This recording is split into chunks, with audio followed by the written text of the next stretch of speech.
So let's talk about project deliverables and milestones. We find this as a spot where teams sometimes forget to spend the time on the details that are needed.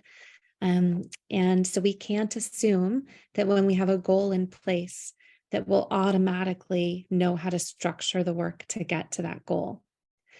Project deliverables and milestones are a way of thinking through those checkpoints in time when everyone needs to take a moment, take stock, look at what's been delivered so far, ask ourselves if we are progressing in the way that we had intended, and then course correct or double down, but in some way respond to that assessment and keep moving. So when we think about deliverables, let's start there. We think of those as the things we're on the hook for. So if we go back to the example we were discussing earlier, 850 schools by 2024. I know in order to get to 850 schools, I'm currently at 100. I need to see at least 300 schools in the very near future in order to progress towards that 850. So I'm going to think about the resources I have available, the market, what kind of interest or capabilities within the school market might be there, and how do I balance those things, interest from schools, my own ability, my organization's ability to reach them, and put it together to say, at this point, I think I can have gotten to this many schools, and at that point, I'll have grown to that many more. And then ultimately, by the end of my goal period, I've gotten to all 850. So this is a level of detail that gives you an idea of the stepping stones or the moments in time when you've hit some kind of big deliverable on your way to the project execution or goal achievement. When we think about deliverables, we can think about things like documentation that might be produced, services completed, the number of sessions you've conducted, and perhaps the number of people that have been engaged or the percent of the overall market that you've engaged. These are often thought of as outputs. And so a deliverable does not have to be a document or a piece of paper. It can be the outputs resulting from the work. So I've conducted X number of trainings. I've hosted this number of community sessions in this number of communities. 2,000 people have connected to this work through training, communities of practice, etc. So thinking about those still measurable moments in time when you've hit a deliverable is a key component of setting your milestones. I will just add that those deliverables can be internal too. It can be something like we've hired the 3 trainers that we need in order to get to 850 schools. It might be external. It might be something that you owe to a funder or a grantor. It might be something that you have that you are holding yourself accountable to when it comes to the community, ways of engaging with a community. It might even be a planning related deliverable. So it might be that you have accomplished your goal or your deliverable tied to implementation when it comes to the project infrastructure. We did our due diligence when we set this milestone or goal. So being able to think about deliverables across all of those domains will also help your team think about all of the things that are required, internal, external, planning related, in order to bring your project forward. When we talk about these 3 types of deliverables, I've given some examples, but let's go back to our case study with the project in Illinois schools. Some of the things we might think of as internal deliverables might be contracts with facilitators who are culturally and linguistically relevant for the schools we are trying to reach. It might be that we've successfully completed our quarterly reports for our funder. When it comes to external deliverables, we might think about the things that are facing our participants, like trainings, action planning tools, and assessments. We might think about it as kind of a regular cadence of the work that we're doing, that we've got monthly training workshops, that we've built collaterals and media kits that schools can tie into when they're thinking about joining the program. And then when we think about planning deliverables, we might mean something like, here's our roadmap for the next year of the topics that we're going to integrate into our trainings based on feedback we've gotten from former participants about what was most helpful and what might be most needed. So those are some examples of deliverables that can be internal, external, and planning related. And thank you for those of you who are in the chat who are adding measurable outputs and deliverables. Great examples, numbers of presentations and events, numbers of staff engaged, having those presentations, that check. This is a great addition. What zip codes have we reached? And that's a way of monitoring whether you're holding true to the equity goal element of your goal. Let's take a moment again as a group.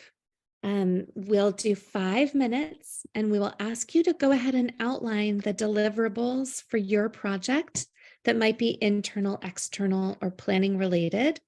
I'll just say that you don't need to feel like you need to cover all of those bases. If you really want to focus on the external deliverables, that's totally fine. You will find these questions or this worksheet inside the workbook that I linked in the chat. I'll put it in again and ask you to use that to go ahead and workshop your deliverables. We're going to take 5 minutes again, and we'll resume at 11:08. So go ahead and get started.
Take one more minute.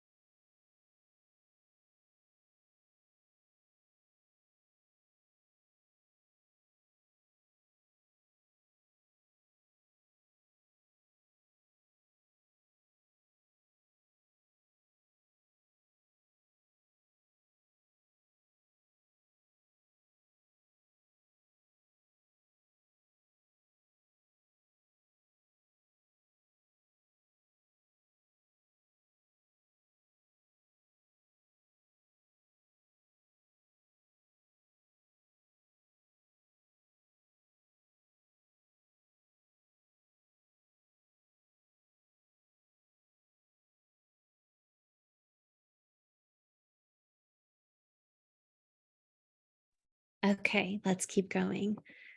Just as a reminder, all of you have the link to the workbook with all of these exercises and most of this content. And so please feel free to take all of these away with you and keep using them after this session. Milestones, how do we think about how we time out those deliverables? And I will just show you quickly the type of structure we will use or that we often recommend when it comes to timing out what you'll do. And so you've got your goal. And then we often think at the 3-month, 6-month, 12-month, and even 18-month mark, where are we at those moments on those deliverables? So we had an example in the chat around deliverables tied to health education presentations and events. In order to get to that goal tied to the number of health presentations and events, we might think about things like having facilitators identified by month 3. We might think about having a certain number of presentations or events accomplished by month 12. And so starting to think about the stepping stones that get you through each of those deliverables and ultimately towards the goal is what we would want to do when we think about a work plan. This is how we start to time out how the project is going to go forward. Included in your materials, we have some questions to ask yourself.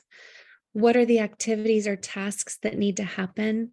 This is a kind of a balancing exercise because we want them to be big picture enough that multiple people, usually the measuring stick is multiple people are required to make this activity or task happen. So it's not something I individually would accomplish within my department. That's something I can kind of keep as part of my personal work plan. But instead, multiple departments have to drive work towards that activity or task, or it's something that is an interdependency. If it doesn't happen, then the goal can't be achieved. So think of that level as you're designing activities and tasks. You might want to step back and say, well, what does halfway look like? If I know I need to hit 450 schools by year 2 of this project, then what does that look like in terms of the next 6 months or the next 12? When you think about your timeline, perhaps there are certain milestones you need to meet for a funder, for example. So the funder might say, by the midway point, we want you to have reached at least 300 schools. And you might say, okay, by the halfway point, I actually want to get to 450 schools. I want to overshoot that so that I can actually progress in the timeline and meet those funders' needs, but also my own goals. Think about where you might have board meetings, large community events. Where are there events that are already scheduled for your organization or effort that you can tie in? So by the December end of calendar board meeting in 2023, I want to be able to report that X is one example. Or when we have our annual all community meeting in July, I want to be able to share with the community that we have reached 200 schools across the western half of Illinois, as another example, southern Illinois. So thinking about where those built-in events or moments might be that you want to be able to hit that milestone as you report to constituents and stakeholders. Sometimes it helps to think backwards, to go to the 850 and then think what will get me there over time. And then what might be realistic. I know that I've actually got to have a whole team of 5 facilitators hired, onboarded, trained, and ready to go. And so I don't think I can get 100 schools in the next 6 months. I need to push that out a little bit, thinking kind of realistically about that. I'm going to share a template that is in your materials where you can start to map milestones. We looked at this a moment ago. So you think about the high-level goal, what is the deliverable within that, and how do I know I'm tracking across the timeline in a way that gets me to that goal? And you've got this in your materials to use as you leave the session.